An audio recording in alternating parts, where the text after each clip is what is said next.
ব্যারাকপুরে ফের অজয় ঠাকুর। ব্যারাকপুরে সিপিকে বদল করা হলো, সরানো হলো অলোক রাজোরিয়াকে। ব্যারাকপুরের নতুন পুলিশ কমিশনার হলেন অজয় কুমার ঠাকুর। এর আগেও অজয় কুমার ঠাকুর ব্যারাকপুরের সিপি পদে ছিলেন। রাজোরিয়া হলেন ডিআইজি ট্রাফিক।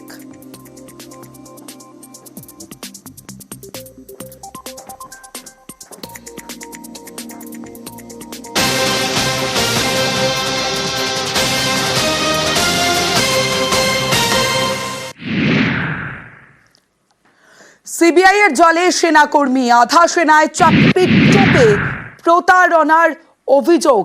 সিবিআই জালে সেনাকর্মী, আরো একবার জানিয়ে রাখি, সিবিআই এর জালে সেনাকর্মী, আধা সেনায় চাকরির টোপে প্রতারণার অভিযোগ।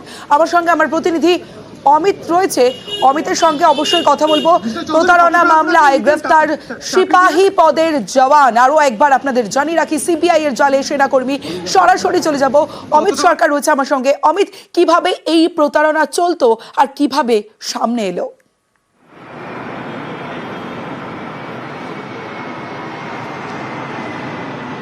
দেখো, মহেশ কুমার চৌধুরী যাকে গ্রেপ্তার করা হয়েছে তিনি ভারতীয় সেনাবাহিনীর সিপাহী পদে ছিলেন এবং কাকিনাড়াতে যে ইঞ্জিনিয়ারিং ডিপোর্ট রয়েছে সেনাবাহিনীর, সেখানে সে কর্মরত ছিলেন এবং সেখানে থেকেই জগদ্দল, কাকিনাড়া বা ব্যারাকপুর এই অঞ্চলে বিভিন্ন বা একাধিক ব্যক্তি বা বিশেষ করে যুবক সম্প্রদায় যারা আছেন তাদেরকে চাকরির টোপ দিতেন যে প্যারা মিলিটারি অর্থাৎ আধা সামরিক বাহিনীতে তাদেরকে চাকরির ব্যবস্থা করে দেওয়া হবে এবং তার বিনিময়ে কিছু টাকা তাদেরকে দিতে হবে। ইতিমধ্যে বিভিন্ন যুবকদের কাছ থেকে কারো থেকে 5, কারো থেকে 7 এরকম টাকা নিয়েছে এবং নথি ফর্জ করে, যেটা বলা হচ্ছে নথি ফর্জ করে বেশ কয়েকজনকে চাকরি পাইয়ে দেওয়ার ব্যবস্থা তিনি করেছিলেন ইতিমধ্যেই। এবং এই মহেশ চৌধুরী যাকে গ্রেপ্তার করা হয়েছে, যাকে 5 দিনের সিবিআই কাস্টডিতে পেয়েছে সিবিআই, তার ব্যাংক অ্যাকাউন্ট থেকে 1.5 কোটি টাকাও কিন্তু পাওয়া গেছে। এই অ্যাকাউন্ট কিন্তু ফ্রিজ করা হবে বা সিজ করা হবে। এছাড়াও এই মহেশকে জিজ্ঞাসাবাদ করে বা জেরা করে এই চক্রের আর কে আছে তাদের কিন্তু সন্ধান চালানো হচ্ছে সিবিআইয়ের তরফে।